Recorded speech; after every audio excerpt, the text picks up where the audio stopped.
Hello, আসসালামু আলাইকুম। কি অবস্থা সবার? সবার পরীক্ষা কেমন চলছে? একটু ছোট্ট করে কমেন্টে জানিয়ে দিও। মানবিকের শিক্ষার্থী যারা আছো তোমাদের অর্থনীতি, পরিণীতি, ভূগোল, ইতিহাস ইত্যাদি সকল সাবজেক্টের ভেতরে ভূগোলটা কিন্তু তুলনামূলকভাবে একটু কঠিন। এখানে সায়েন্টিফিক অনেক ব্যাপার-স্যাপার আছে এবং এমন অনেক জিনিস আছে যেটা হচ্ছে একটু ম্যাথমেটিক্যাল ওয়েতে আমাদের বুঝতে হয়। তো এখন যেহেতু পরীক্ষা চলতেছে, এমন হতে পারে তুমি এমন সময় এই ভিডিওটা দেখতেছো যখন তোমার আগামীকাল পরীক্ষা। আবার এমনও হতে পারে যে তুমি একটু আগে এই ভিডিওটা দেখতেছো, মানে মেইন কথা হচ্ছে তুমি একদম লাস্ট মোমেন্টে এই ভিডিওটা দেখতেছো। সো এখন কিন্তু আমাদের সেই মানে একেবারে ব্যাখ্যায় যাওয়ার সেই সুযোগটা নাই। এখন আমরা একদম আগ মুহূর্তে মানে শেষ মুহূর্তে ২০০ র মতো এমসিকিউ আমরা ভূগোল প্রথম পত্র থেকে আজকে কভার করে দেব তোমাদের। এবং এই ২০০ টা এমসিকিউ আমরা মানে খুব খুঁজে বের করেছি, বিভিন্ন বোর্ড অ্যানালাইসিস করে বের করেছি, যেগুলো বিভিন্ন সময় এসেছিল এবং এবার আসতে পারে। সো এখন আসলে খুব ব্যাখ্যায় আমরা যাব না, শুধু এই ২০০ টা এমসিকিউ ঘেটারঘেট পড়ে ফেলবো, যাতে তুমি এখান থেকে পড়ে আগামীকাল বা তোমার পরীক্ষা যখনই শুরু হচ্ছে তখন তুমি যাতে এটা কমন পেয়ে যাও। ঠিক আছে? তো কোনো কথাবার্তা নাই, তবে তার আগে শুরুতে একটু অনুরোধ করতেছি, ভিডিওটা যারা দেখা শুরু করতেছে একটু খেয়াল করে দেখো। শিখর ইউটিউব চ্যানেলটা তোমার সাবস্ক্রাইব করা আছে কিনা, যদি না থাকে চ্যানেলটা একটু সাবস্ক্রাইব করে দাও, কারণ তোমাদের সকল পরীক্ষার আগেই কিন্তু আমরা লাস্ট মোমেন্টের 100% প্রিপারেশনের জন্য কিন্তু আমরা চেষ্টা করে যাচ্ছি। সো আর একদম কথা বলবো না, চলো আমরা মানে এমসিকিউ সলভ করা শুরু করে দিই। প্রথমে আমার পরিচয়টা আছে, আমার নাম হচ্ছে কামরুল হাসান শাহিদিন। আমার পড়াশোনা ছিল ঢাকা বিশ্ববিদ্যালয় থেকে। তো আমি শিখতে ভূগোল পড়াচ্ছি, তোমরা অনেকে হয়তো আমার স্টুডেন্ট এখানে থাকতে পারো। ওকে, প্রথম অধ্যায় প্রাকৃতিক ভূগোল। আমরা এমসিকিউ চলে যাই। প্রাকৃতিক ভূগোলের কোন শাখায় নদ নদীর উৎপত্তি নিয়ে আলোচনা করা হয়? আমরা আগে বলেছি বেশি ব্যাখ্যায় যাব না, কারণ তোমরা সারা বছর পড়াশোনা করেছো। এখন ইম্পর্টেন্ট এমসিকিউ এখানে পড়বো আগামীকাল বা পরীক্ষা শুরুর সময় কমন পাওয়ার জন্য। সো ঘেটাঘেট পড়ে যাচ্ছে। প্রাকৃতিক ভূগোলের কোন শাখায় নদ নদীর উৎপত্তি নিয়ে আলোচনা করা হয়? কোন শাখায় বলো? কোন শাখায়? ভূমিরূপ বিদ্যা। হ্যাঁ, ভূমিরূপ বিদ্যা মানে হচ্ছে ভূমির উপরের অংশে কি কি আছে, পাহাড় পর্বত আছে, নদ নদী আছে, সবকিছু আছে। সো ভূমিরূপ বিদ্যা হচ্ছে এটা আলোচনা করা হয়।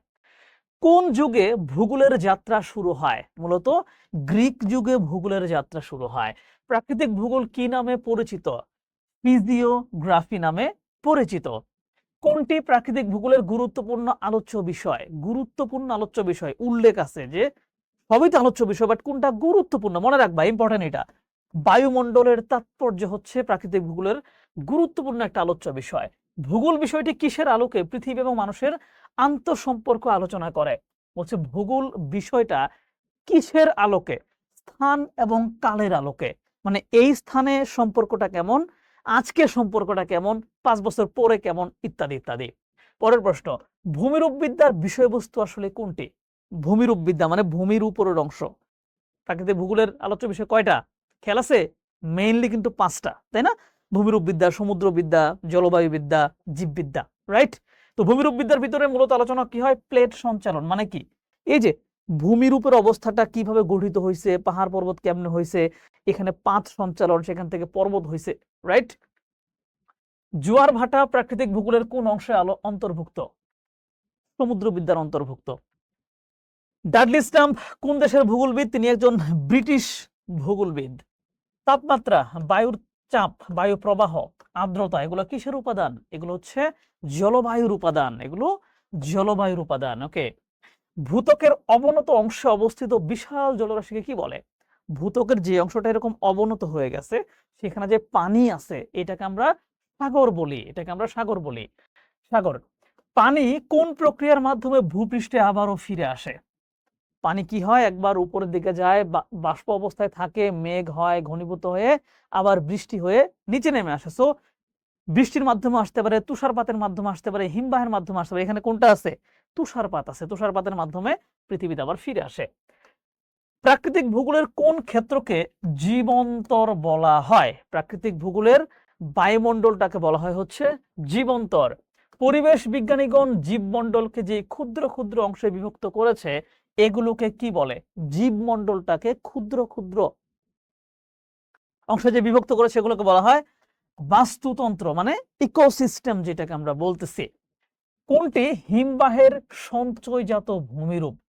হিমবাহ সঞ্চয় করে করে গঠন করে এসকার। এসকার জিনিসটা কি? এসকার জিনিসটা হচ্ছে আমি আমি নিজে হচ্ছে একটু এটা একটু মিস করে ফেলছি, তারাও একটু আমি তোমাদের এখান থেকে একটু দেখে জানাই, আমার এটা খেয়াল নাই, নইলে আমি এক্ষুনি বলে ফেলতাম। ঠিক আছে, এসকার কি নাকি এটা ভুল হইলো। দাঁড়াও দাঁড়াও, হিমবাহের সঞ্চয়জাত ভূমিরূপ কোনটা? হিমবাহ, হিমবাহ সঞ্চয় কার্যের ফলে সৃষ্ট ভূমিরূপ। দেখি এটা আমি নিজেই হচ্ছে একটু, আমার একটু মিসিং হয়ে গেছে। হ্যাঁ, এসকার সহ আছে। গ্রাবরেখা, ড্রামলিন, এসকার এটা হচ্ছে হিমবাহের তলদেশ দিয়ে প্রবাহিত নদী বা জলধারার মাধ্যমে বালি নুড়ি সঞ্চিত হয়ে দীর্ঘ আঁকাবাঁকা শৈলশিরার মতো রূপ নেয়। হিমবাহের তলদেশ দিয়ে, হিমবাহ কি? হিমবাহ হচ্ছে সমুদ্র পর্বতের গা বেয়ে যে জলীয় বাষ্পটা পর্বতের সাথে লেগে গেছিল সেটা সেখানে বরফ আকারে ছিল, গা বেয়ে ধীরে ধীরে যে নেমে আসে, ওই নেমে আসার সময় তার তলদেশে পলি বালি জমা হয়ে যে একটু শৈলশিরার মতো একটা অংশ জমা হয়, ওগুলোকে এসকার বলে। ওকে, এসকার। কোনটি শিলার বিশেষ রূপ? শিলার বিশেষ রূপ কোনটা? শিলার বিশেষ রূপ হচ্ছে মৃত্তিকা, মানে আমাদের যে মাটি, এটা হচ্ছে শিলার একটা বিশেষ রূপ। তোমরা একটু চাটা খেয়ে নিতে পারো চাইলে। গাঙ্গেয় সমভূমির মৃত্তিকা কোনটি দ্বারা গঠিত? গাঙ্গেয় সমভূমি মানে গঙ্গা নদীর অববাহিকার সমভূমিটা মূলত পলি মাটি দ্বারা গঠিত। মহাকাশ এবং মহাজাগতিক বস্তু সম্পর্কে আলোচনা করা হয় ভূগোলের কোন শাখায়? জ্যোতির্বিদ্যা শাখায়। সৃষ্টির আদিতে পৃথিবী কিরকম ছিল? এটা ছিল একটা উত্তপ্ত গ্যাস পিণ্ড হিসেবে, রাইট? সঞ্চরণশীল প্লেটের সমন্বয়ে কি গঠিত হয়েছে? সঞ্চরণশীল প্লেটের সমন্বয়ে মূলত ভূত্বক গঠিত হয়েছে। প্লেটগুলো সঞ্চরণ, আই থিঙ্ক ক্লাস যারা করছো তোমরা জানো যে আমি ক্লাসে কিন্তু প্লেট টেকটনিক থিওরিটা খুব ভালো করে বুঝাই দিছিলাম। সো ওইটা বুঝতে পারলে এগুলো তুমি এমনি ধরতে পারতেছো, বাট আজকে তো আর ব্যাখ্যা করার সুযোগ নাই, তাই না? বৈজ্ঞানিক নিমিত্তবাদ ধারণার প্রবক্তা কে? নিমিত্তবাদ ধারণার প্রবক্তা হচ্ছে স্যাম্পল। ওকে, আমরা হচ্ছে পরের অধ্যায়ে চলে আসছি, পৃথিবীর গঠন। এখান থেকে আমরা দেখি যে ভূত্বক কোন ধরনের শিলা দ্বারা গঠিত। ভূত্বকে দুই ধরনের শিলাই আছে, কঠিনও আছে নরমও আছে, রাইট? ওকে, তার আগে তোমাদের একটা প্রশ্ন করি, তোমরা কারা কারা হচ্ছে বইটা এই পরীক্ষাকে টার্গেট করে খুব ভালো করে প্রত্যেকটা লাইন পড়তে পারছিল? একটু কমেন্টে একটু ছোট্ট করে জানাও। আর ভূগোল পড়তে গিয়ে কোন পার্টটা তোমাদের কাছে বেশি কঠিন মনে হয় সেটা একটু কমেন্টে কিন্তু জানাইতে পারো। আমি কমেন্টগুলো দেখি নরমালি, কারণ পরবর্তী বছরে তোমাদের ছোট ভাইরা যখন পরীক্ষা দিবে তখন ওদের জন্য যাতে ওইটা নিয়ে কাজ করতে পারি, এই জন্য হচ্ছে প্রশ্নটা করা। ওকে, তাপ পরিবহনের কোন প্রক্রিয়ার মাধ্যমে পৃথিবী উত্তপ্ত অবস্থা থেকে কঠিন অবস্থায় উপনীত হয়েছে? পরিচলন প্রক্রিয়ায় হচ্ছে, সরি পরিচলন না, বিকিরণ। বিকিরণ প্রক্রিয়ার তাপটা হচ্ছে বের হয়ে গেছে, তারপর ধীরে ধীরে এটা ঠান্ডা হয়ে গেছে। কি কি দ্বারা ভূত্বকে সিয়াল স্তর, সিআল মানে সিলিকন এবং অ্যালুমিনিয়াম। কোন অঞ্চলটি ব্যাসল্ট অঞ্চল নামে পরিচিত? মূলত গুরুমণ্ডলটাকে হচ্ছে ব্যাসল্ট অঞ্চল বলে। ব্যাসল্ট কি? ওই যে উত্তপ্ত জিনিস হঠাৎ করে যে ঠান্ডা হয়ে যে অবস্থাটা থাকে, ওইটাই মূলত ব্যাসল্ট। পরের প্রশ্ন, ভূত্বকের উপরের অংশে কোনটির পরিমাণ বেশি? ভূত্বকের উপরের অংশে মূলত গ্রানাইটের পরিমাণ বেশি। ভূত্বকের উপরের অংশ কি? অশ্বমণ্ডল। প্রশ্ন, সমুদ্র তলদেশ হতে ভূত্বকের গভীরতা আসলে কত কিলোমিটার?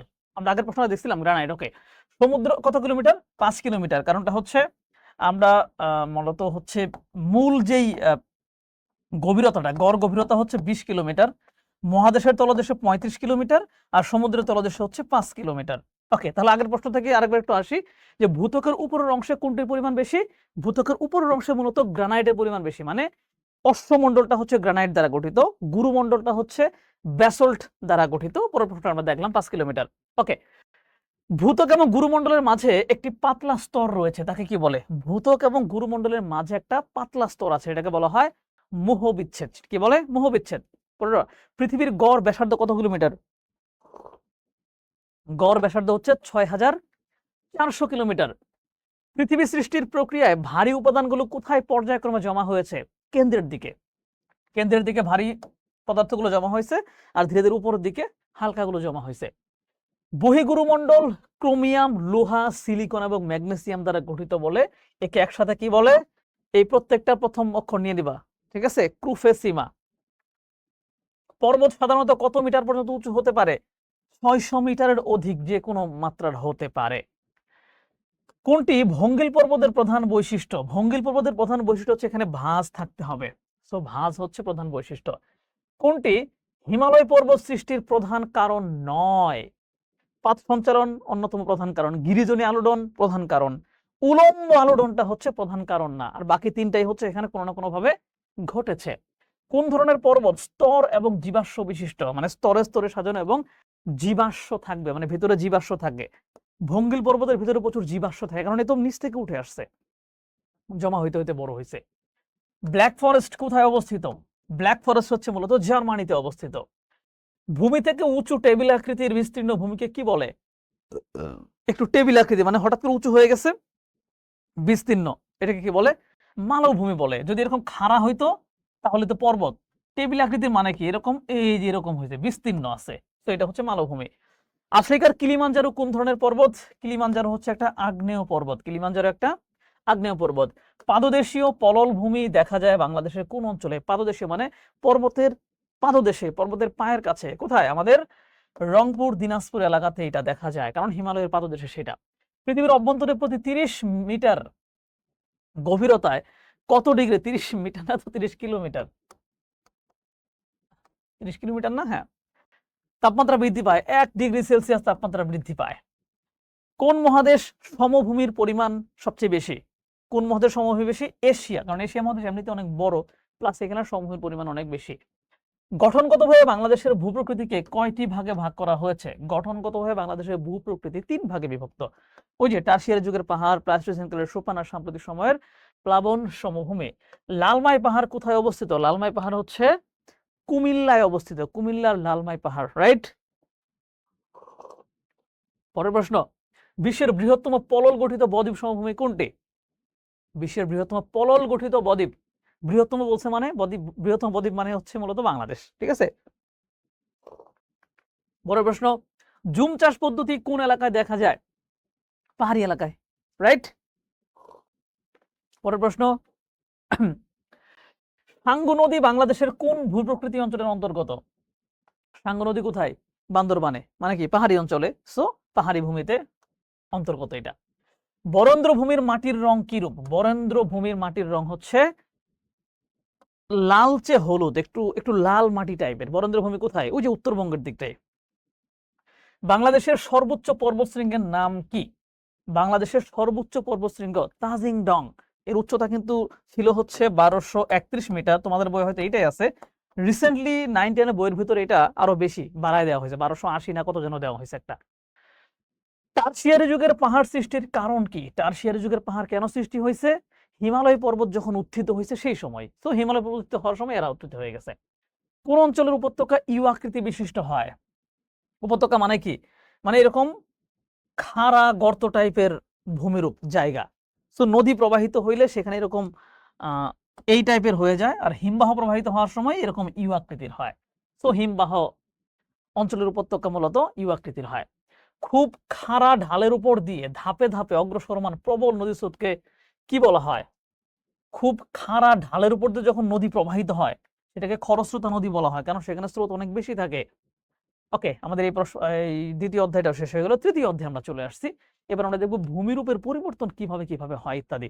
খুবই গুরুত্বপূর্ণ একটা অধ্যায়। এই অধ্যায় থেকে কিন্তু প্রচুর পরিমাণে প্রশ্ন আসে এবং অধ্যায়টা খুবই কঠিন, খুবই কঠিন। ঘূর্ণায়মান পৃথিবীর উপর সবসময় কয়টি বল কার্যরত থাকে? 2 রকম বা 2টা বল কার্যকর থাকে।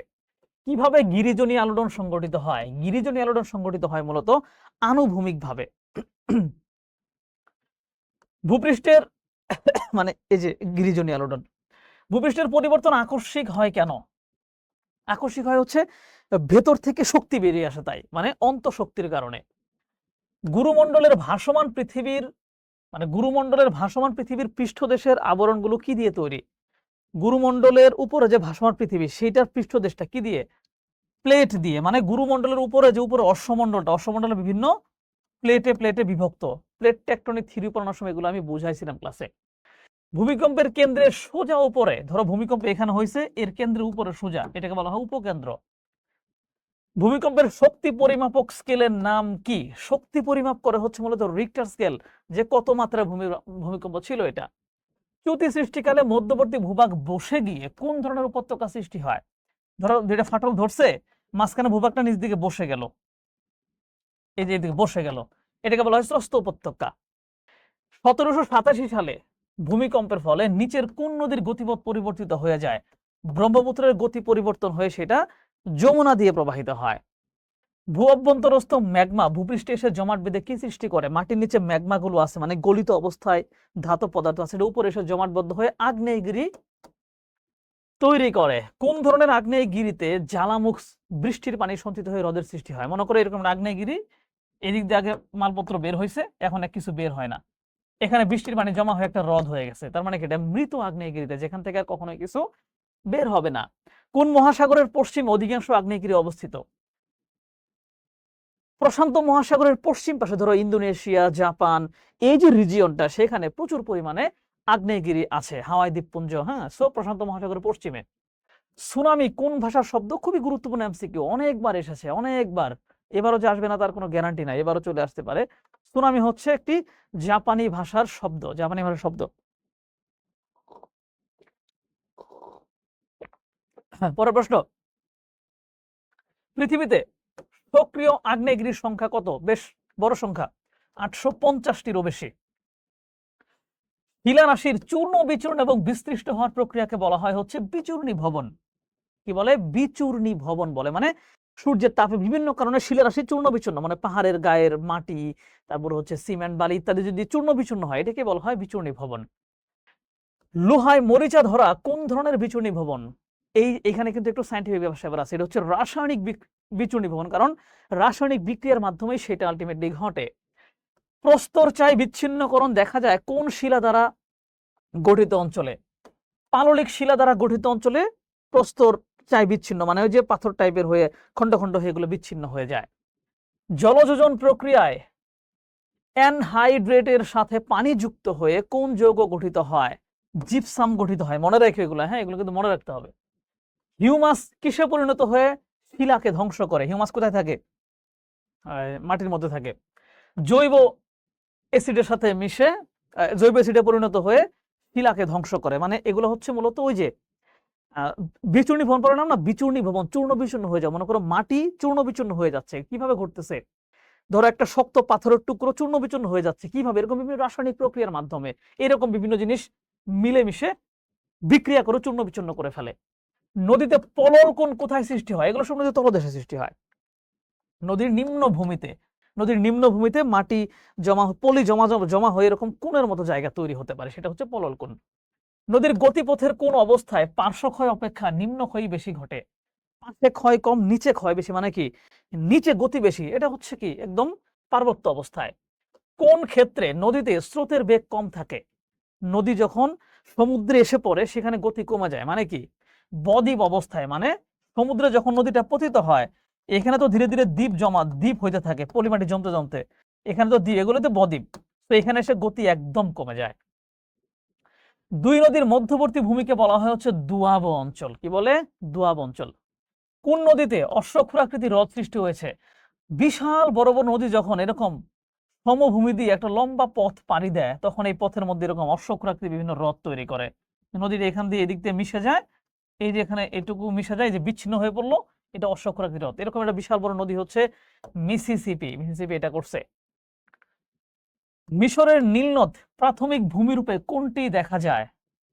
মিশরের নীলনদ প্রাথমিক ভূমির, মানে যেই মানে পর্বত থেকে উৎপত্তি লাভ করছে, ওইখান থেকে নামার সময় পর্বতের গায়ে যেরকম করে এরকম করে করে নামছে, এর উপর দিয়ে নদী নামছে, ছোট ছোট ছোট ছোট ছোট ছোট ঝর্ণার মতো হয়েছে। এই ছোট ছোট অনেকগুলো ঝর্ণাকে একসাথে হলে বলা হয় কাসকেড। কোনটি মধ্যগতিতে সঞ্চয়জাত ভূমিরূপ? মধ্যগতিতে, নদীর মধ্যগতিতে তো গতি কিছুটা কমে যায়, সেখানে পলিমাটি হালকা হালকা করে সঞ্চয় হয়, সঞ্চয় হয়ে হয়ে বিভিন্ন ভূমিরূপ গঠন করে, সেটা হচ্ছে মূলত নদী মঞ্চ। মানে নদীর মধ্যগতিতে দেখবা নদীর দুই পাশে এরকম ঢেউ টাইপের এরকম এরকম ভূমিরূপ থাকে, ওগুলোকে বলা হয় নদী মঞ্চ। নদীর ক্ষয়জাত ভূমিরূপ নয় কোনটা? মানে কোনটা নদীর ক্ষয়জাত ভূমিরূপ না? কাসকেড ক্ষয়জাত, কারণ ক্ষয় করে করে এসে ছোট ছোট এরকম অনেকগুলো ঝর্ণার মতো তৈরি করে। জলপ্রপাত, নদী চলতে চলতে এরকম হুট করে নিচে পড়ে যায়, এগুলো ক্ষয় হওয়ার মাধ্যমে। ক্যানিয়ন, নদীর তলদেশে ক্ষয় করতে করতে গভীর খাতের সৃষ্টি করে।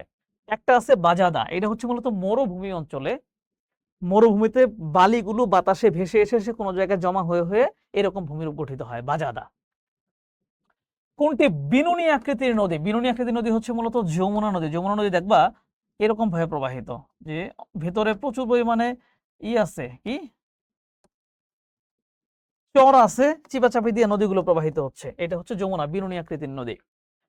কোনটি নদী ভাঙনের কারণ? নদী ভাঙন কেন হয়? বৃক্ষকর্তন নদী ভাঙনের অন্যতম কারণ। অন্যান্য মানে এই এখানে 4টা কারণের ভিতরে এটা সবচেয়ে বড় কারণ, যার সাথে আমরা অ্যান্সার করলাম।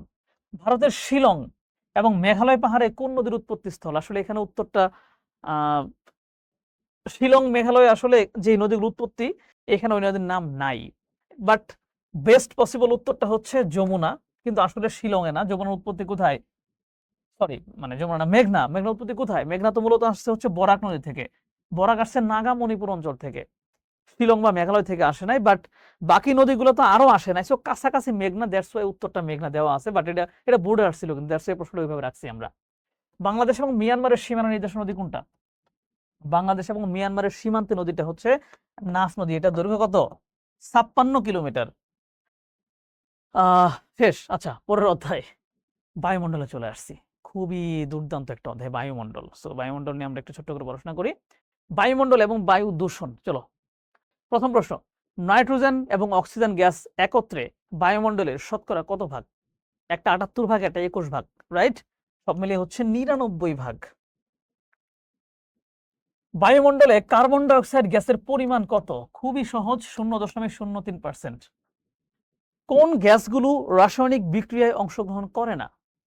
কিছু গ্যাস আছে যেটা রাসায়নিক বিক্রিয়ায় অংশ নেয় না, এগুলোকে বলা হয় নিষ্ক্রিয় গ্যাস। এগুলোকে বলে নিষ্ক্রিয় গ্যাস।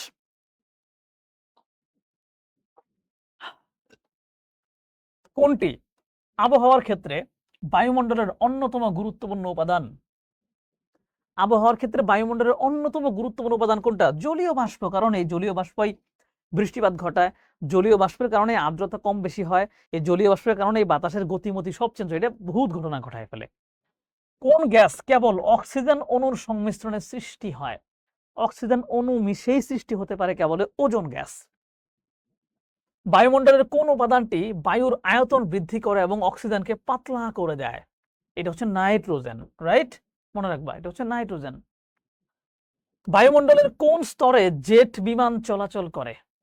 বায়ুমণ্ডলের কোন স্তরে জেট, দেখো বিমান জেট বিমান আলাদা, কিন্তু মূলত বিমান চলাচল করে হচ্ছে ট্রপোপজ অঞ্চলে, ট্রপোমণ্ডল আর স্ট্রাটোমণ্ডলের সীমান্ত রেখায়। আর স্ট্রাটোমণ্ডলটা একদমই শান্ত, ওইটা দিয়ে জেট বিমানগুলো চলাচল করে। অধিক গতিসম্পন্ন বিমান হচ্ছে মূলত জেট বিমান, ঠিক আছে? তাহলে স্ট্রাটোস্ফিয়ার। বেতার তরঙ্গ প্রতিফলিত হয় কোন স্তর থেকে? এটা হচ্ছে আয়নোস্ফিয়ার থেকে বা আয়ন মণ্ডল থেকে বেতার তরঙ্গগুলো প্রতিফলিত হয়। অতিবেগুনি রশ্মির দহনে প্রাণীর দেহ পুড়ে যেত এবং সমস্ত প্রাণীকুল অন্ধ হয়ে যেত যদি কোন স্তর না থাকতো? আমরা জানি এটা হচ্ছে ওজোন স্তর। কারণ ওজোন স্তর হচ্ছে মূলত এই স্ট্রাটোস্ফিয়ারের ভিতরে এমন একটা স্তর যেখানে ওজোন গ্যাসের মাধ্যমে একটা স্তর তৈরি হয়েছে।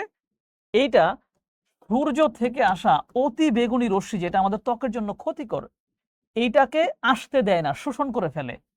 শোষণ করার ফলে রিফাইন্ড একটা ভালো মানের সূর্যরশ্মি পৃথিবীতে পাঠায়, যেটা আমাদের জন্য খুবই ভালো। এটা না থাকলে অতি বেগুনি রশ্মি আসতো আর আমাদের ত্বকের ক্ষতি হইতো, আমাদের চোখ অন্ধ হয়ে যেত। বায়ু স্থির থাকে কোন অংশে?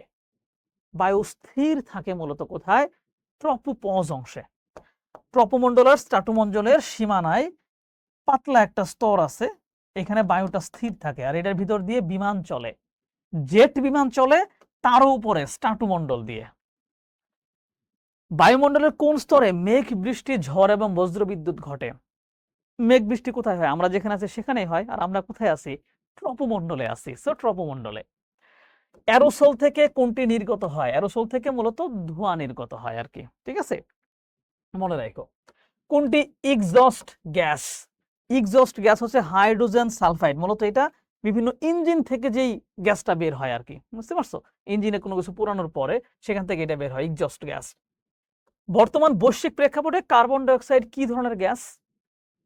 বর্তমান বৈশ্বিক প্রেক্ষাপটে কার্বন ডাইঅক্সাইডকে গ্রিন হাউস গ্যাস বলে, কারণ কার্বন ডাইঅক্সাইড মূলত বাতাসের তাপটাকে ধরে রাখে। আর গ্রিন হাউস কনসেপ্টটা কি? যে কোনো একটা জায়গায় তুমি তাপ ধরে রাখতেছো, ওইটাকেই বলা হয় গ্রিন হাউস, কারণ ওই তাপ ধরে রেখে শীত প্রধান অঞ্চলে সবজি চাষ করে, সবুজ সবজি। আর বায়ুমণ্ডলে এই তাপ ধরে রাখার কাজ করতেছে কে? কার্বন ডাইঅক্সাইড, তাই ওকে বলা হচ্ছে গ্রিন হাউস গ্যাস। এখন এটা তো যে অঞ্চল আগের থেকে গরম, সেখানে যদি আরো তাপ ধরে রাখে, বিশাল সমস্যা। তো গ্রিন হাউস গ্যাস বলে। কোনটি বায়ুর দূষক, মানে বায়ুকে দূষণ করে কোনটা? পলিথিন তো পরিবেশ দূষণ করে, বায়ু দূষণ করে না। হর্নের শব্দ শব্দ দূষণ করে। ডিটারজেন্ট পানি দূষণ করে। তাহলে দাবানল হচ্ছে বায়ু দূষণ করে। দাবানলের মাধ্যমে বন পুড়ে যায়, সেখান থেকে কার্বন ডাইঅক্সাইড, কার্বন মনোক্সাইড এগুলো বাতাসে মিশে বাতাসটাকে দূষণ করে ফেলে। সালফার ডাইঅক্সাইডের প্রাকৃতিক উৎস কোনটা? সালফার ডাইঅক্সাইড এটা হচ্ছে আগ্নেয়গিরির ওই যে অগ্নুৎপাত, উত্তপ্ত পদার্থ যে বেরিয়ে আসে, আসার পরে আশেপাশে সবকিছু পুড়ায় ফেলে, সেখান থেকে যে গ্যাসটা বের হয় ওটা হচ্ছে সালফার ডাইঅক্সাইড। বায়ু দূষণের সচল উৎস কোনটা? মানে এমন একটা উৎস যেটা চলতে চলতেই বায়ুটাকে দূষণ করে। কোনটা? যানবাহন। যানবাহন তো সচল জিনিসপাতি। কোনটি কলকারখানার ধোঁয়া থেকে নির্গত হয়? কলকারখানার ধোঁয়া থেকে কোনটা নির্গত হয়? সীসা নির্গত হয়। এখানে তো গ্যাসের নাম বলা নাই। কলকারখানার ধোঁয়াতে প্রথমত কার্বন ডাইঅক্সাইড নির্গত হয়, ওইটার সাথে কলকারখানার ভিতরে যেই সীসা নিয়ে কাজ হচ্ছে, লোহা নিয়ে কাজ হচ্ছে, ওগুলা এর সাথে মিশে গিয়ে এটাও নির্গত হয়। আর আমরা আমাদের নাকের ভিতর দিয়ে এই ছোট্ট ছোট সীসাগুলো ঢোকে, এগুলো আমাদের ফুসফুসে গিয়ে আমাদের অসুস্থ করে ফেলে। কোন রোগটি ধূমপানের কারণে হয়? ধূমপানের কারণে একটা মানে মারাত্মক রোগ হচ্ছে এমফাইসিমা। এটা মূলত ফুসফুসের রোগের একটা পর্যায় আর কি। বুঝতে পারছো? কোন গ্যাস শরীরে অক্সিজেন পরিবহনে বিঘ্ন ঘটায়? অক্সিজেন পরিবহনে বিঘ্ন ঘটায় হচ্ছে কার্বন মনোক্সাইড। ওকে, আমরা আরো একটা অধ্যায় পড়ে ফেলেছি। আমরা কিন্তু একেবারে ক্রিম টাইপের। তোমরা যদি এখন তোমরা যদি এমনটা প্রত্যাশা করো যে এখান থেকে সবকিছু বুঝায় দেন, কেন ব্যাখ্যা দিচ্ছেন না, তাহলে তো বাবা হইল না। কারণ ব্যাখ্যা দেওয়ার, বুঝায় দেওয়ার সময় তো এখন আর আমাদের হাতে নাই। আমরা তোমাদের যে কিছু ফ্রি ক্লাস কিন্তু আমরা কিছু দিয়েছিলাম, গুরুত্বপূর্ণ অধ্যায়ের বেশ কিছু ক্লাস আমরা তোমাদেরকে দিয়েছিলাম, আমাদের শিক্ষা ইউটিউব চ্যানেলে আছে। তোমার যদি মনে হয় যে ওই ক্লাসগুলো দেখবা, দেখতে পারো। বাট আজকে যেটা করতেছি সেটা হচ্ছে পরীক্ষার একদম সামনে গুরুত্বপূর্ণ 200টার মতো এমসিকিউ আমরা তোমাদের পড়ায় দিচ্ছি। কানটা খোলা রাখো। কেউ হয়তো বা পরীক্ষা দিতে যাইতেছো, এমন সময়ও হয়তো শুনতেছো, শুনে শুনে একটু পর পরীক্ষা দেবা, সেইখানে তোমরা যাতে কমন পাও, এই জন্য গুরুত্বপূর্ণ এমসিকিউ গুলো পড়ায় দিচ্ছে। ঠিক আছে, একেবারে ডিটেইলস আলোচনা আমরা যাচ্ছি না, কারণ এই মুহূর্তে আসলে সেটা করার সুযোগ আমাদের হাতে কিন্তু নাই। ঠিক আছে, ওকে, পরের অধ্যায় জলবায়ুর উপাদান এবং নিয়ামক। প্রথম প্রশ্ন, মধ্য তাপমাত্রা বিশিষ্ট জলবায়ু অঞ্চলকে কি বলে? মোটামুটি মধ্যম টাইপের তাপমাত্রা, এটাকে বলা হয় নাতিশীতোষ্ণ জলবায়ু। বায়ুর উষ্ণ এবং শীতল অবস্থা প্রকাশ করে মূলত বায়ুর তাপমাত্রা। বায়ুর তাপমাত্রায় মূলত প্রকাশ করে যে বায়ুটা উষ্ণ নাকি শীতল। কোনটি মেঘ থেকে বৃষ্টিপাত সংগঠনের কারণ? মেঘ আছে, মেঘ ঘনীভূত হয়েছে, ওই পানিটা নিচের দিকে কেন নেমে আসে? মাধ্যাকর্ষণ শক্তির কারণে নেমে আসে, আর ওইটাকে আমরা তখন বৃষ্টিপাত বলি। কোনটি জলবায়ুর উপাদান নয়? জলবায়ুর উপাদান নয় কোনটা দেখি, এখানে আর্দ্রতা, সমুদ্র স্রোত, বায়ু প্রবাহ। হ্যাঁ, এখানে সমুদ্র স্রোত হচ্ছে জলবায়ুর উপাদান না, সমুদ্র স্রোত হচ্ছে জলবায়ুর নিয়ামক। জলবায়ুর উপাদান কি জিনিস? কোন কোন জিনিসকে আমরা একসাথে মিলিয়ে জলবায়ু বলি? যেমন বায়ুর তাপকে বলি, বায়ুর আর্দ্রতাকে বলি, বায়ুর প্রবাহকে বলি, বৃষ্টিপাতকে বলি। সমুদ্র স্রোত এই জিনিসগুলোকে নিয়ন্ত্রণ করতে পারে। সো সমুদ্র স্রোত হচ্ছে জলবায়ুর নিয়ামক, উপাদান না। নিয়ামক কি জিনিস? যেইটা উপাদানগুলোকে কন্ট্রোল করে। আর উপাদান কি জিনিস? যেগুলোর মাধ্যমেই জলবায়ু বা আবহাওয়া হয় আর কি। কোন অঞ্চলটি অবসাদ অঞ্চল নামে পরিচিত? মানে কোন অঞ্চলে একটু শরীরটা এরকম ভাল লাগে না, যেখানে গরম একটু বেশি, নিরক্ষীয় অঞ্চলকে অবসাদ, মানে নিরক্ষীয় নিম্নচাপ বলয়কে অবসাদ অঞ্চল বলে, যেখানে সবসময় নিম্নচাপ থাকে, একটু গরম বেশি থাকে। কোনটি, মানে পৃথিবীর মাঝামাঝি জায়গাটা আর কি। কোনটি উত্তর গোলার্ধের উষ্ণতম মাস? উত্তর গোলার্ধের সূর্য সবচেয়ে বেশি আলো দেয় কখন? জুন মাসে, যেটা হচ্ছে এই যে গত মাসটাতেই তো গেল। এবং এই যে জুন জুলাই, এই সময়টা আমাদের এখানে গরম বেশি না, কারণ আমরা তো উত্তর গোলার্ধে। গত মাস জুন মাস ছিল, জুন মাসে 21 তারিখে উত্তর গোলার্ধে একদম মাথার উপরে সূর্য চলে আসে, তো এখানে তখন উষ্ণ অবস্থা থাকে। সূর্যরশ্মির তির্যক পতনের ফলে কোন এলাকা বরফাচ্ছন্ন থাকে? মনে করো এটা গোল পৃথিবী, সূর্য এখানে আছে, এখানে তো খারাপভাবে আলো দিচ্ছে, আর এখানে কিভাবে দিচ্ছে, এই বাঁকা হয়ে, তাই আলোটা কমে যাচ্ছে, সো এদিকে বরফ থাকে, সেটাকে বলতেছে হিমমণ্ডল বা মেরু এলাকা পতনের ফলে কোন এলাকা আছে, একটা হিমমণ্ডল আকারে বলছে, সো হিমমণ্ডল, আলটিমেটলি মেরু এলাকাও উত্তর দেয়া যায়। কোন রেখা দ্বারা ভূপৃষ্ঠকে প্রকৃত তাপমণ্ডলে ভাগ করা যায়, মানে তাপমণ্ডল যে একই রকম তাপের এই অঞ্চল, এটাকে সমুষ্ণ রেখা দিয়ে, মানে একই রকম উষ্ণতার জায়গাগুলোকে একটা রেখার মাধ্যমে কানেক্ট করলে সেটাকে বলা হয় সমুষ্ণ রেখা। এই রেখাগুলো নিয়ে আমরা বলতে পারি যে এইটা এক ধরনের তাপমণ্ডল, এইটা বেশি ধরনের তাপমণ্ডল, হ্যাঁ এভাবে বলতে পারি। জলভাগের উপর সমুষ্ণ রেখা কিভাবে থাকে? জলভাগের উপরে তাপমাত্রার এদিক সেদিক পার্থক্য হয় না। স্থলভাগে ধরো পাহাড় থাকলে তাপমাত্রা কমে যাবে, নদী মানে ছোট নদী থাকলে কমে যাবে, আর জলভাগের উপরে একই রকম থাকে, সো সমান্তরাল বা সোজা থাকে, সমান্তরালে থাকে। তারপরেও কিন্তু একটু ব্যাখ্যা করতেছি, ঠিক আছে, ব্যাখ্যা করার কথা না। কোন বলয়গুলো অক্ষাংশ ভেদে তাপের পার্থক্যের সৃষ্টি হয়েছে? কোন বলয়গুলো, মনে করো বায়ু চাপ বলয়গুলো আর কি, বুঝতে পারছো, বায়ুর চাপ বলয়গুলো অক্ষাংশ ভেদে তাপের পার্থক্য হয়। যদি পৃথিবীর মাঝামাঝি অক্ষাংশে থাকে তাপ বেশি হবে, কোনার দিকে থাকলে তাপ কম হবে, এটাই বলছে। তাপ বেশি থাকা মানেই চাপ কম থাকা, বায়ুর তাপ বেশি থাকা মানে সেখানে বায়ুর চাপ কম যাবে, বায়ু হালকা হয়ে যাবে, চাপ কম হবে, ঠিক আছে, এগুলো মনে রাখবে কিন্তু। কোন বলের কারণে বায়ু প্রবাহের গতিপথ পরিবর্তন হয়? এমন একটা বল কল্পনা করা হয়েছে, এটার নাম হচ্ছে কোরিওলিস বল। এই বলের প্রভাবেই উত্তর গোলার্ধে বায়ু এদিকে বাঁকা হয়ে যায়, দক্ষিণ গোলার্ধে বায়ু এদিকে বাঁকা হয়ে যায়। অশ্ব অক্ষাংশ কোন মহাসাগরের উপর অবস্থিত? মূলত আটলান্টিক মহাসাগরের উপরে 25 থেকে 35 ডিগ্রি যে জায়গাটা, ওই জায়গায় তো হচ্ছে একটা বায়ু প্রবাহিত হইতো, বাণিজ্য বায়ু বা একটা উচ্চ ধরনের বায়ু। প্রাচীনকালের নাবিকরা ওই দিক দিয়ে যখন জাহাজ করে যাইতেন, তখন বাতাসের ভিতরে আটকা পড়তেন, আটকা পড়ে অনেকক্ষণ সমুদ্রে আটকে থাকতেন। খাবার শেষ হয়ে যেত, তখন খাবার শেষ হয়ে গেলে তাদের সাথে যে ঘোড়া ছিল ওই ঘোড়াগুলোকে ফেলে দিত, যেহেতু নিজেদেরই খাবার শর্ট, ঘোড়াকে আমরা বাঁচায় রাখবে, মানে অশ্বগুলোকে ফেলে দিত, তাই ওইটাকে বলা হয় অশ্ব অক্ষাংশ, মানে অদ্ভুত একটা ব্যাপার স্যাপার আটলান্টিক। বাণিজ্য বায়ুর গতিবেগ ঘন্টায় কত মাইল? ঘন্টায় প্রায় 10 থেকে 15 মাইল। কিলোমিটারে গেলে এটা 20-এর উপরে চলে যাবে, কিন্তু 22 মাইলের মতো হয়ে যাবে, 22 কিলোমিটার মতো হয়ে যাবে। পশ্চিমা বায়ুর বিশেষত্ব কোনটা? পশ্চিমা বায়ুর দক্ষিণ গোলার্ধে যেটা হচ্ছে 40 থেকে 50 অক্ষাংশের মধ্যে যায়, ওইখানে অনেক গর্জন করতে করতে যায়, সেটাকে বলা হয় গর্জনশীল 40। তো পশ্চিমা বায়ুর একটা বিশেষত্ব হচ্ছে দক্ষিণ গোলার্ধে এটা গর্জন করতে করতে যায়, সো এটাকে গর্জনশীল 40 বলে, এটা একটা বিশেষ বৈশিষ্ট্য। কোন মেঘ নির্মল আকাশকে নির্দেশ করে? সিরাস মেঘ মূলত নির্মল আকাশকে নির্দেশ করে। মেঘের অনেকগুলো ক্যাটাগরি আছে, সব মেঘ থেকে কিন্তু বৃষ্টিপাত হয় না। ধূসর কিংবা নীলচে ধূসর রঙের কোন মেঘ সারা আকাশকে ছেয়ে রাখে? ওটা স্তূপ মেঘ, স্তূপ হয়ে হয়ে ধূসর, নীলচে ধূসর, একটু ধবধবে সাদা, হ্যাঁ, এগুলো স্তূপ আকারে জমা হয়ে থাকে। বজ্রপাত সহ মুষলধারে বৃষ্টিপাত হয় কোন মেঘ থেকে? কোন মেঘ থেকে হয়? ঝড়ুপুঞ্জ থেকে হয়, বজ্রপাত প্লাস মুষলধারে বৃষ্টি। নাতিশীতোষ্ণ জলবায়ুতে মাছের কোন খাদ্যটি জন্মায়?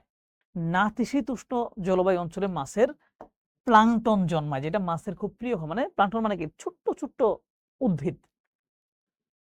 মানুষের বসবাস কষ্টসাধ্য কোন এলাকায়? যেখানে প্রচন্ড গরম, মানে কি খুবই উষ্ণ এলাকায় মানুষের বসবাস অনেক কঠিন। কাইক্লাস শব্দটির অর্থ কি? সাপের কুণ্ডলী। কাইক্লাস শব্দের অর্থ সাপের কুণ্ডলী, এটা হচ্ছে ওই যে মানে ঝড় বৃষ্টির সময় মেঘ বাতাসে যে কুণ্ডলী পাকায় ফেলে ওটাকে বোঝাচ্ছে।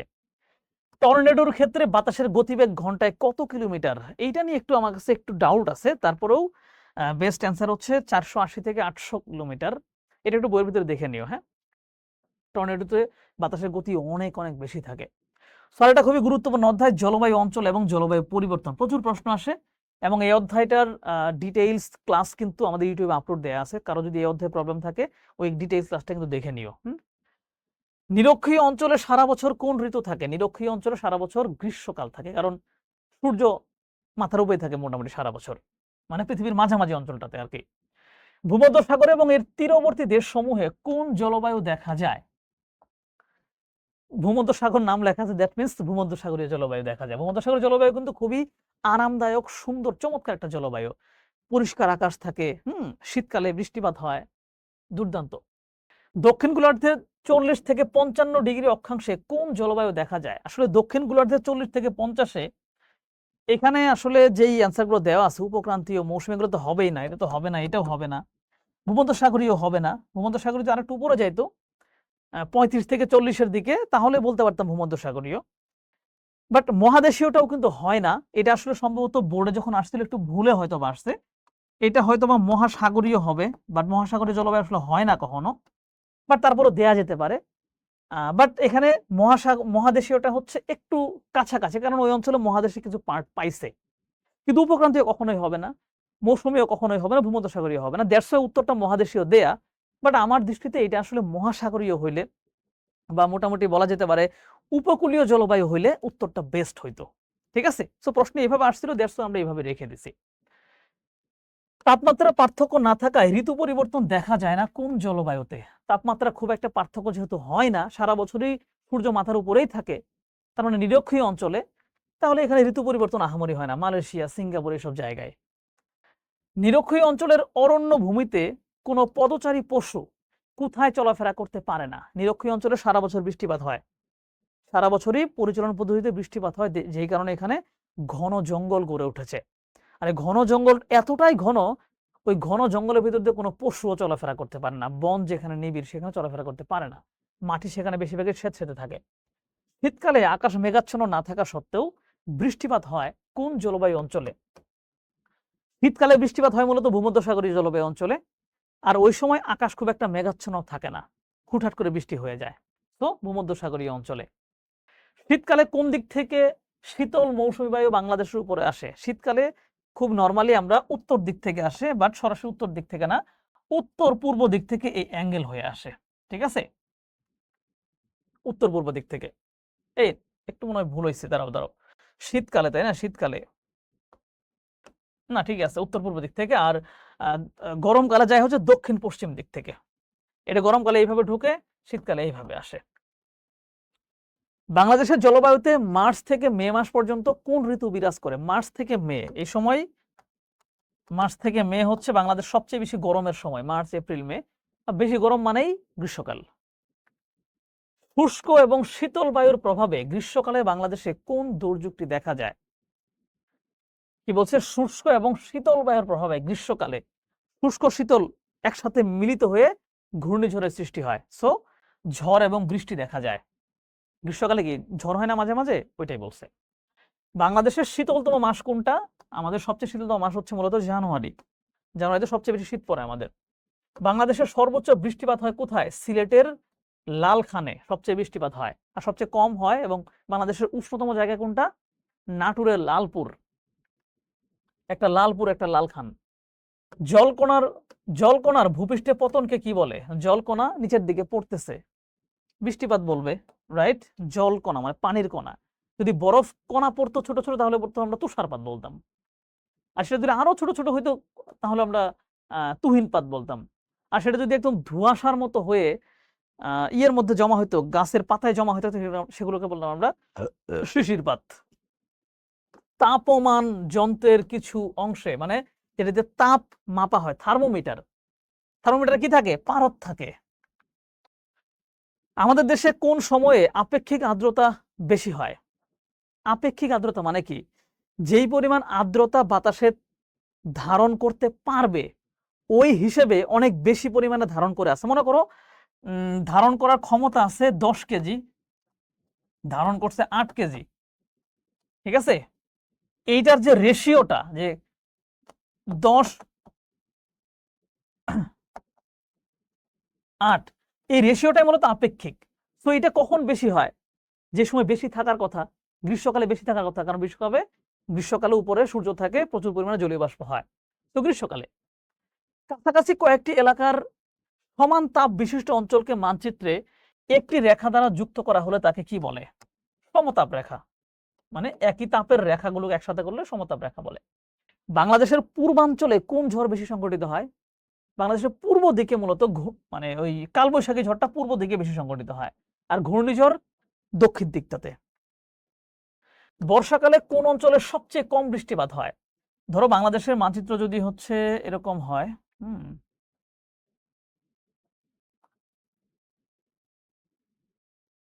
হাই হাই, কি করলাম, মান সম্মান তো সব ধুলায় মিশে একা করে ফেললাম। ধরো এটা যদি বাংলাদেশ মানচিত্র হয়, তো এই দিকটাতে হচ্ছে বৃষ্টিপাত সবসময় বেশি হয়, আর এই পাশটাতে সবসময় কম হয় বৃষ্টিপাত। তো এই যে পশ্চিমাঞ্চলে বৃষ্টিপাত কম হয়, আর এই দিকটাতে বেশি হয়। ওকে, বোঝা গেছে যে মানচিত্রের মতো, মানে পারি আমি আঁকাইতে, সময় পাইলে ঠিকই আঁকাইতাম। পশ্চিমাঞ্চলে কম বৃষ্টিপাত হয়, মানে রাজশাহীর দিকে। নির্দিষ্ট মাত্রার কি ধরে রেখে মূলত উদ্ভিজ এবং শাকসবজি জন্মাবার জন্য গ্রিন হাউস তৈরি করা হয়? নির্দিষ্ট মাত্রার তাপ ধরে রেখে তার ভেতরে শাকসবজি ফলানো হয়, তাপ ধরে রেখে, এটাই হচ্ছে গ্রিন হাউস প্রক্রিয়া।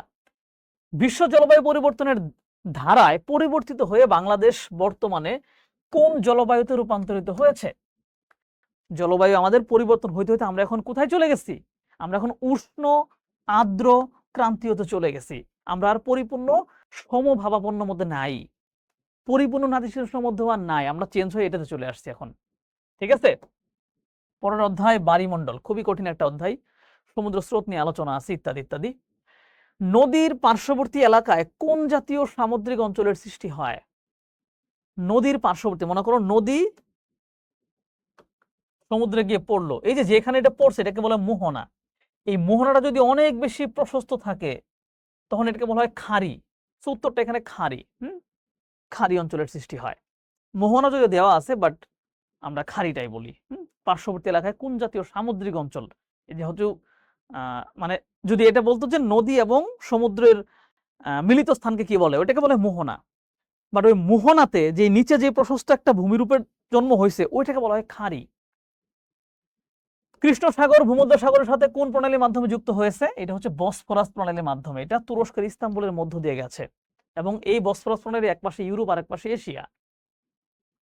মহাসাগরের চেয়ে আয়তনে ছোট পানিরাশিকে বলা হয় হচ্ছে সাগর। কোন মহাসাগর স্থলভাগ দ্বারা কম প্রভাবিত হয়? স্থলভাগ দ্বারা খুব একটা প্রভাবিত না। পৃথিবীর সবচেয়ে বড় যে মহাসাগর প্রশান্ত মহাসাগর, সেইটা। বাকিগুলা স্থলভাগ দ্বারা বেশ প্রভাবিত। কোন দ্বীপটি আগ্নেয়গিরির অগ্নুৎপাতের ফলে সৃষ্টি হয়েছে? প্রশান্ত মহাসাগরের হাওয়াই দ্বীপটা আগ্নেয়গিরির অগ্নুৎপাতের ফলে, মানে সমুদ্রের তলদেশে অগ্নুৎপাত ঘটছে, ওই ভূঅভ্যন্তর থেকে পদার্থগুলো বের হয়ে আইসা জমা হইতে হইতে হইতে হইতে সমুদ্রের উপরে চলে আসছে, তো ওর উপরে দ্বীপের মতো লাগতেছে, ওইটাই হচ্ছে হাওয়াই দ্বীপ।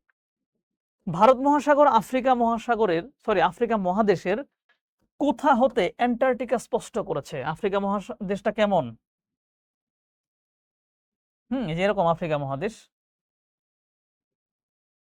আফ্রিকা মহাদেশের এইখানে হচ্ছে কেপ অফ গুড হোপ, দক্ষিণ আফ্রিকার, মানে কি উত্তম আশা অন্তরীপ, এইখান থেকেই মূলত এই সোজা গিয়ে অ্যান্টার্কটিকাকে স্পর্শ করে ফেলেছে এই Bharat Mahasagar. So Cape of Good Hope, cape মানে হচ্ছে অন্তরীপ। মহীসোপানের শেষ প্রান্ত থেকে শুরু হয় কোনটি? মহীসোপান মানে যেখানে ভূমি আর সমুদ্র একসাথে হইলে এখান থেকে যে ধীরে ধীরে নিচের দিকে নেমে গেল, এটা মহীসোপান। এইভাবে ঢালের মতো নামলে মহীসোপান, এখানে হঠাৎ করে বেশি নিচে নেমে গেলে সেটাই মহীঢাল। মহীসোপান শেষ, মহীঢালের শুরু, উত্তর হচ্ছে মহীঢাল। প্রধান ভগ্ন এলাকা কোন রেখার মধ্যে অবস্থিত? প্রধান ভগ্ন এলাকা মানে হচ্ছে ধরো আমাদের যে ভূপৃষ্ঠ স্থলভাগের একটু ভগ্ন টাইপের এলাকা, যে এখানে একটু বাঁকা হয়েছে, এখানে এরকম হয়েছে, এটা মূলত পৃথিবীর মাঝামাঝি জায়গা দিয়ে হয়েছে। তুমি পৃথিবীর মাঝে দেখো তুমি, এটা হচ্ছে নিরক্ষরেখা বরাবর হয়েছে আর কি। এটা সমুদ্রের তলদেশ উপরে সবকিছু মিলায়, কারণ এখানে ওই প্লেটগুলো একসাথে হয়েছে। নিচের কোন গভীরতম খাত ভারত মহাসাগরে অবস্থিত? ভারত মহাসাগরে অবস্থিত কোনটা? সুন্ডা খাত। সুন্ডা খাত কোথায়? ওই যে আন্দামান নিকোবর দ্বীপপুঞ্জের পাশে। সবচেয়ে বড় আগ্নেয়গিরিগুলোর চূড়া পানির উপরে এসে কিসের সৃষ্টি করে? দ্বীপের সৃষ্টি করে। যে সমুদ্রের তলদেশে একটা আগ্নেয়গিরি হয়েছে, পাহাড়টা এত বড় হয়ে গেছে যে সমুদ্রের উপরে চলে আসছে, দ্বীপ।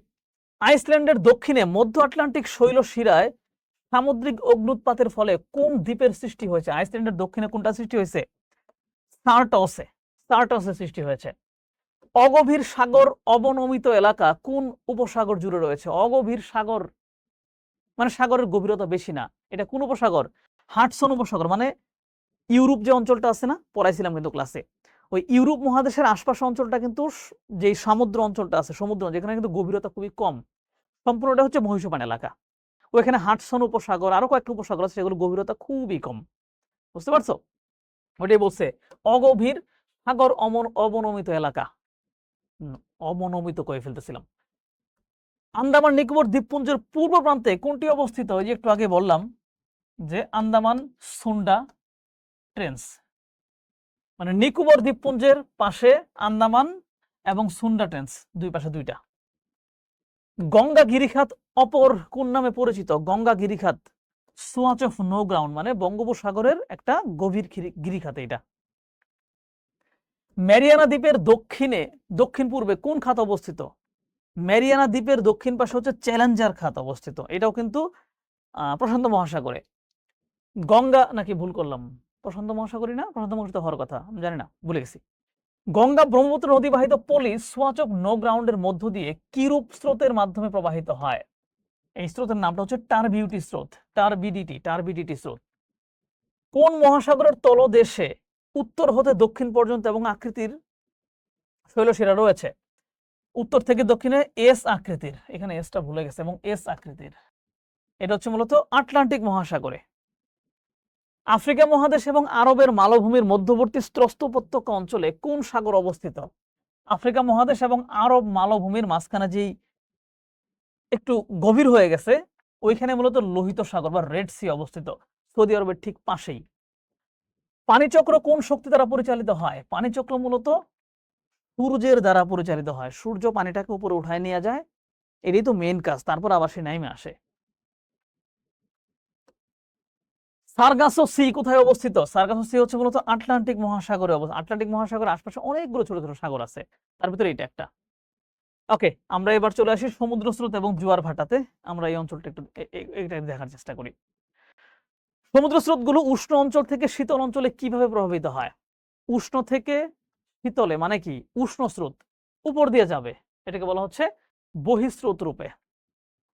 শৈলশিরার অবস্থানের গতি প্রকৃতির উপর কোন স্রোত প্রভাব ফেলে? শৈলশিরা মানে কি? বরফ খণ্ড। এইটা অবস্থান করবে কোথায়, এর গতি প্রকৃতি কেমন হবে, এইটার কে প্রভাব বিস্তার করবে হচ্ছে পৃষ্ঠ স্রোত, কারণ তো উপর দিয়ে প্রবাহিত স্রোতের সাথে ভেসে ভেসে আসতেছে, রাইট? ফেরেলের সূত্রানুসারে উত্তর গোলার্ধে কোন স্রোত ঘড়ির কাঁটার দিকে প্রবাহিত হয়? ফেরেলের সূত্র মতে উত্তর গোলার্ধে উপসাগরীয় স্রোত ঘড়ির কাঁটার দিকে প্রবাহিত হয়। এগুলো হচ্ছে ব্যাখ্যা করতে গেলে এখন ম্যাপটা বোধ করে দেখাইতে হবে, এত সময় তো আমাদের হাতে নাই। এই জন্য ক্লাসে এগুলো ডিটেইলস আমরা পড়াই, এখন জাস্ট আমরা গুরুত্বপূর্ণ গুলো পড়াই দিচ্ছি পরীক্ষায় কমনের জন্য। হ্যাঁ, মাইন্ড ইট, এটা এবার ভুলভাবে বুঝো না আমাদের। মহাসাগরগুলো অধিক লবণাক্ত পানি কম লবণাক্ত পানি অপেক্ষা কেমন হয়? লবণাক্ততা বেশি মানে সে ঘন হবে, ভারী হবে, ঘন এবং ভারী হয়। নিরক্ষীয় অঞ্চলে অধিক বাষ্পীভবন হওয়ায় সেখানে কি সৃষ্টি হয়? নিরক্ষীয় অঞ্চলে যখন অধিক বাষ্পীভবন হয় মানে কি? পানি বাতাসে উঠে যায়, তাহলে ওখানে পানির শূন্যতা তৈরি হবে। তো পানির শূন্যতা তৈরি হয়, তখন অন্য জায়গা থেকে পানিগুলো সেদিকে আসে, স্রোতের সৃষ্টি হয়। কোন স্রোতটি শীতল থেকে ক্রমে উষ্ণ হয়ে ওঠে? একটা শীতল স্রোত মানে মেরু অঞ্চল থেকে নিরক্ষীয় অঞ্চল থেকে রওনা দিছে, ধীরে ধীরে সে উষ্ণ হয়ে যাবে না? কোনটা? বেঙ্গুয়েলা স্রোত। এটা হচ্ছে দক্ষিণ দিকে, আফ্রিকা মহাদেশের পাশ দিয়ে যায়, অ্যান্টার্কটিকার দিক থেকে আসে, শীতল, আস্তে আস্তে ধীরে ধীরে উষ্ণ হয়ে যায়। শীতল ল্যাব্রাডর স্রোতের পানির রং কিরূপ? ল্যাব্রাডর স্রোত কোথায়? ওই যে কানাডা এবং আমেরিকার পাশ দিয়ে আসে, এটা হচ্ছে সবুজ রঙের, মোটামুটি প্রচুর পরিমাণে প্লাঙ্কটন থাকে এর ভিতরে। উত্তর ভারত মহাসাগরে কোনটির প্রাধান্য বেশি থাকে? উত্তর ভারত মহাসাগরে, মানে ভারত মহাসাগরের উত্তর পাশটাতে, সেখানে স্থলভাগের পরিমাণ বেশি, এক পাশে আফ্রিকা আর এক পাশে হচ্ছে অস্ট্রেলিয়া, তার উপর দিকে হচ্ছে ভারত ইত্যাদি, তো স্থলভাগের পরিমাণ বেশি। উষ্ণ উপসাগরীয় এবং শীতল ল্যাব্রাডর স্রোতের মিলনস্থলে কোন দুর্যোগ সৃষ্টি হয়? উষ্ণ উপসাগরীয় স্রোত মানে কি? ওই যে মেক্সিকো উপসাগর থেকে যেটা বেরিয়ে উপর দিকে যাওয়া শুরু করে, আর মেরু অঞ্চল থেকে আসে হচ্ছে শীতল ল্যাব্রাডর স্রোত। এই দুইটা হচ্ছে ইউএসএ এবং কানাডার পাশে এক জায়গায় মিলিত হয়ে যায়, তখন একটা আবহাওয়া জলবায়ুজনিত দুর্যোগ সৃষ্টি হয়, সেখানে ঘন কুয়াশা এবং ঝড় ইত্যাদি দেখা যায়। উষ্ণ উপসাগরীয় স্রোতের প্রভাবে সুমেরু থেকে ভেসে আসা হিমশৈল গলনের ফলে কোন মৎস্যচারণ সৃষ্টি হয়? উষ্ণ উপসাগরীয় স্রোতের সাথে মিলিত হয় কোনটা? শীতল ল্যাব্রাডর স্রোত, যেটা আসতেছে কোথায়? উত্তর সীমান্ত থেকে। ওর ভিতরে কি আসে? বড় বড় বরফখণ্ড আসে, ওইটা আইসা উষ্ণর সাথে মিলে গিয়ে গলে যায়, ওই বরফখণ্ডের ভেতরে থাকে বিভিন্ন ধরনের প্রাণী, প্লাঙ্কটন, তখন সেখানে মগ্নচোরা সৃষ্টি হয় এবং সেই অংশটার নাম হচ্ছে ডগার্স ব্যাংক। ডগার ব্যাংকস, এবং ওইখানে মাছ চাষের জন্য বিশাল একটা ক্ষেত্র তৈরি হয়েছে কানাডার পাশে। কোন স্রোতের গতিপথে সামুদ্রিক জাহাজগুলো যাতায়াত করে? কোন স্রোতের গতিপথে? উষ্ণ স্রোতের গতিপথে। কারণ শীতলের সাথে গেলে তো সমস্যা, সাথে বড় বড় বরফখণ্ড আছে, ওগুলো জাহাজে মেরে দিবে। সো উষ্ণ স্রোতের সাথে। সাহারা মরুভূমি সৃষ্টিতে কোন স্রোতের প্রভাব ভূমিকা রেখেছে? নিশ্চয়ই কোন একটা উষ্ণ স্রোতের কথা এখানে আসবে। সেটা কি? ক্যানারি নামক যে উষ্ণ স্রোতটা আছে সেটা। প্রধানত কোন স্রোতের প্রভাবে কানাডার উপকূলে জাহাজ চলাচলের সমস্যা হয়? শীতল ল্যাব্রাডর স্রোত। ইতিমধ্যে বলে ফেলছি, শীতল স্রোত মানেই জাহাজ চলাচলের সমস্যা হবে। কারণ শীতল স্রোতের সাথে কি থাকে? বড় বড় হিমশৈল থাকে, বরফের খণ্ড থাকে। কখন চাঁদ এবং সূর্যের মিলিত আকর্ষণে শক্তিশালী মুখ্য জোয়ার হয়? চাঁদ এবং সূর্যের মিলিত আকর্ষণে শক্তিশালী মুখ্য জোয়ার কখন হবে? ধরো এটা পৃথিবী, এটা সূর্য, এটা চাঁদ। যখন এরা সরল রেখায় থাকবে তখনই বিশাল হবে। তো সরল রেখায় থাকলে কি হবে? এই পাশে চাঁদ থাকলে, এই পাশে সূর্য থাকলে এখানে পূর্ণিমা হবে, তখনও বিশাল স্রোত হবে, জোয়ার হবে। আবার যদি হচ্ছে এইখানে চাঁদ থাকে তখনও বিশাল জোয়ার হবে, তখন আবার এদিকে হবে আমাবস্যা। সো উত্তর দুইটাই, অমাবস্যা এবং পূর্ণিমা দুই জায়গাতেই বিশাল মুখ্য জোয়ার অনুষ্ঠিত হবে। বাট এখানে উত্তরটা একটা দেয়া, বাট উত্তর আসলে দুইটাই। উত্তর দুইটাই। জোয়ার ভাটার কারণে কোন মণ্ডলে শীতে নদীর পানি জমে না এবং নৌ চলাচলের যোগ্য থাকে? মোটামুটি বলা যায় নাতিশীতোষ্ণ মণ্ডলে হয়তোবা কখনো কখনো নদীর পানি জমে যেতে পারে শীতকালে, বাট ওই জোয়ার ভাটার কারণে সবসময় পানি একটা চলাচলের মধ্যে থাকে, ফলে পানিটা জমতে পারে না। ঠিক আছে। জোয়ার ভাটার জন্য পলি মাটি পড়ে নদীর মুখ বন্ধ হতে পারে না, ফলে কি ঘটে? ফলে বন্দর হচ্ছে কি নৌ চলাচলের যোগ্য হয়। বাংলাদেশের কক্সবাজারের লবণ শিল্প গড়ে ওঠার পিছনে কারণ কি?